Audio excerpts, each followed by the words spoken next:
Welcome student. This is your geography class 6, chapter 4, and your chapter name is maps. You have learnt in the previous chapter about the advantages of a globe. However, globe has limitations as well. A globe can be useful when we want to study the earth as a whole. But when we want to study only a part of the earth, as about our country, states, districts, towns and villages, it is of little help. In such a situation, we use maps. A map is a representation or a drawing of the earth's surface or a part of it drawn on the flat surface around to a scale. But it is impossible to flatten a round shape completely.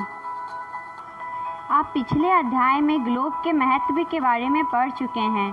Globe में अध्ययन की कुछ सीमाएं होती हैं। जब हम पूरी पृथ्वी का अध्ययन करना चाहते हैं तब ग्लोब हमारे लिए काफ़ी उपयोगी साबित होता है, लेकिन जब हम पृथ्वी के केवल एक भाग जैसे अपने देश, राज्य, जिलों, शहरों तथा गांवों के बारे में अध्ययन करना चाहते हैं तो यह हमारे लिए उतना उपयोगी साबित नहीं होता है।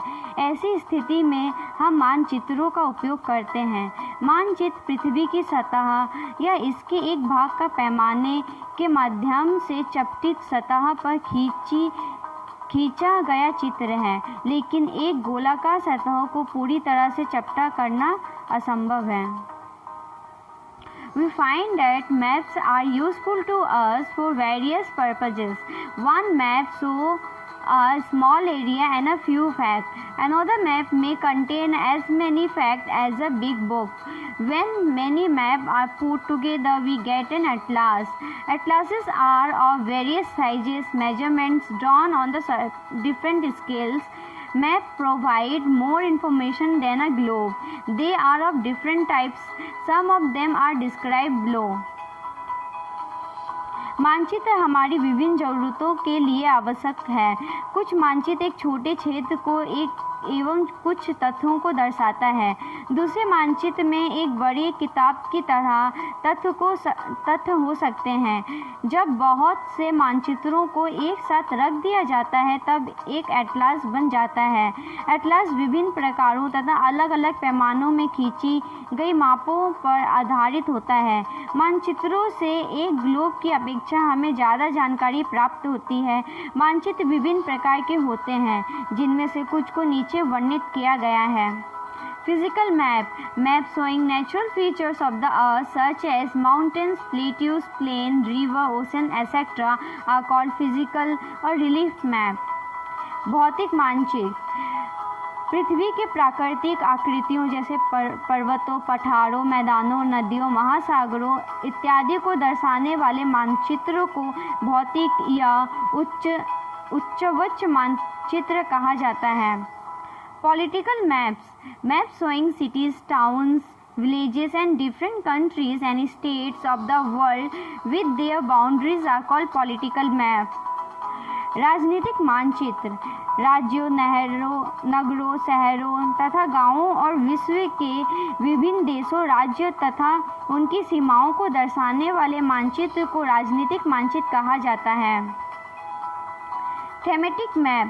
Some map focus on specific information such as road map, rainfall map, maps showing distribution of forest, industries, etc. are known as thematic map. Suitable titles are given on the basis of information provided in this map. These are three components of map: distance, direction and symbols. Thematic मानचित्र कुछ मानचित्र विशेष जानकारियां प्रदान करते हैं, जैसे सड़क मानचित्र, वर्षा मानचित्र, वन तथा उद्योगों आदि के वितरण दर्शाने वाले मानचित्र इत्यादि। इस प्रकार के मानचित्र को थीमेटिक मानचित्र कहा जाता है। इन मानचित्र में दी गई सूचना के आधार पर उनका उचित नामकरण किया जाता है।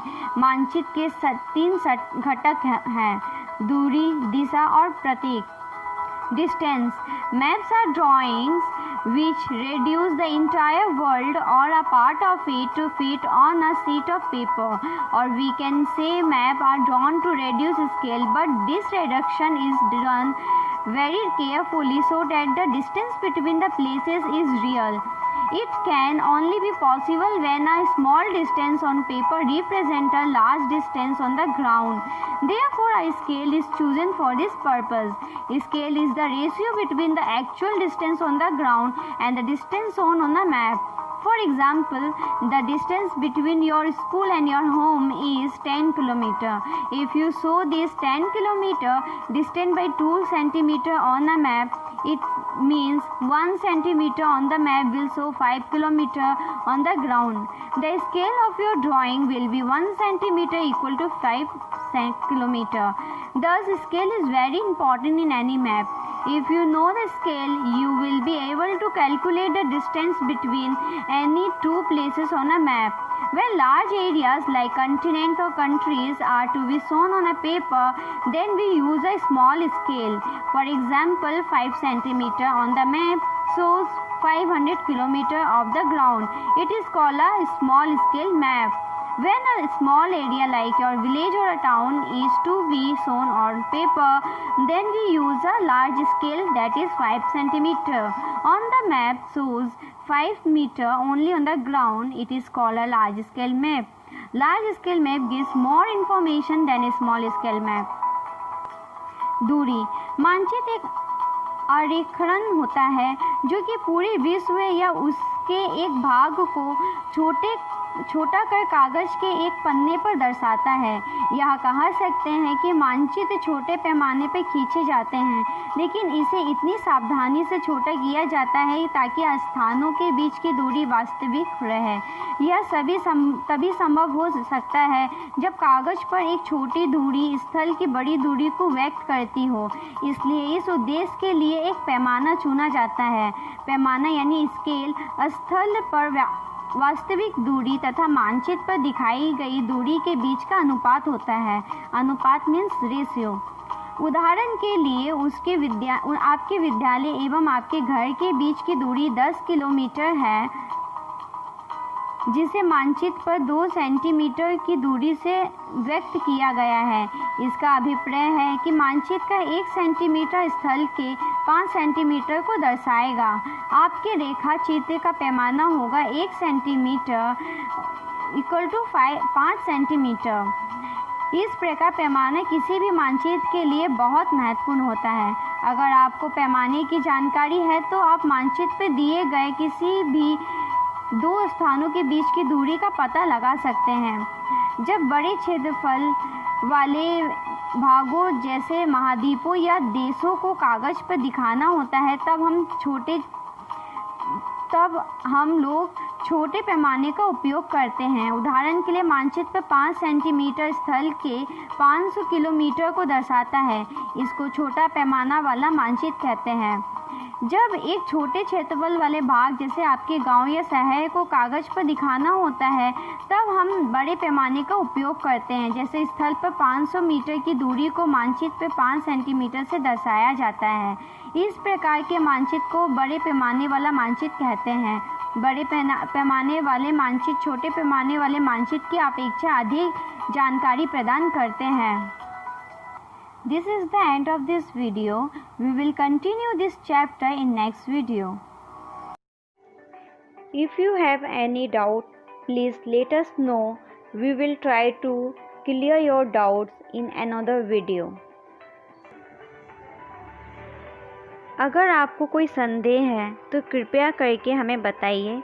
हम अगले वीडियो में आपके संदेह को दूर करने का प्रयास करेंगे।